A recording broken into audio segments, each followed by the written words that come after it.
ស្លាប់ក្នុងភ្លើងសង្គ្រាមគឺជាកិត្តិយសជាមោទនភាពរបស់កងទ័ពជីវិតជួនទៀតធៀបជួនម្ដាយរូបកាយទុកឲ្យគ្រួសារពលជា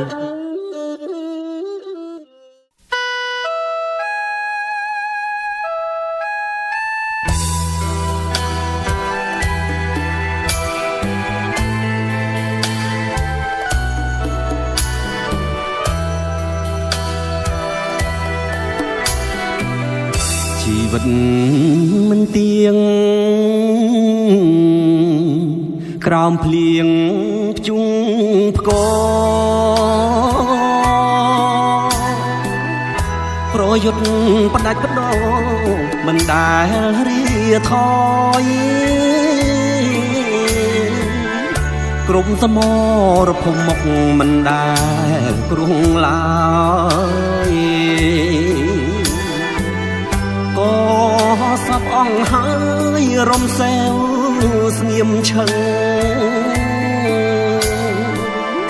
មិនគួរថ្ងៃនេះ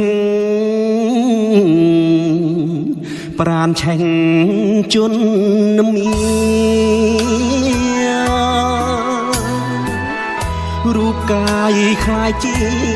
បំណែកលោហិតប្រហារូបបងដែលជា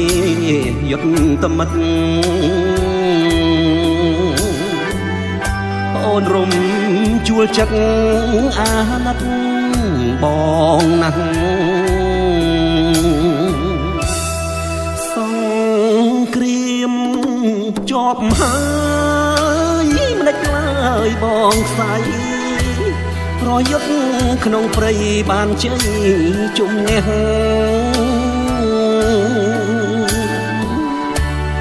ស្រុកសានណាត្រានហើយមោទនភាពណាស់បែរជាក្របផ្ទុំនាំបងមរណាសូមបុណ្យបងសាងបងដល់ត្រើយសុខបងបានឲ្យស្រុកខ្មែរផុតទុក្ខាបងប្អូនទាំងអស់ដែលសូនសង្ខាសូមឲ្យទេវតាប្រទានពរជ័យ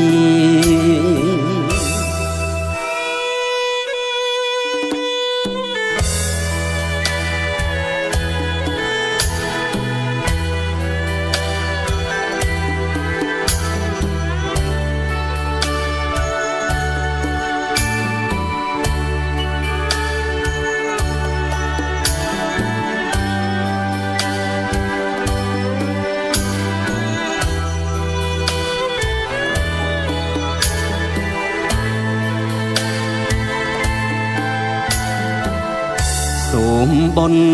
បងសាងបងដល់ត្រើយសុខបងបានឲ្យស្រុកខ្មែរផុតទុក្ខាបងប្អូនទាំងអស់ដែលសូ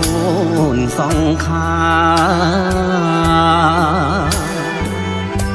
សូមឲ្យទេវតាប្រទានពរជ័យ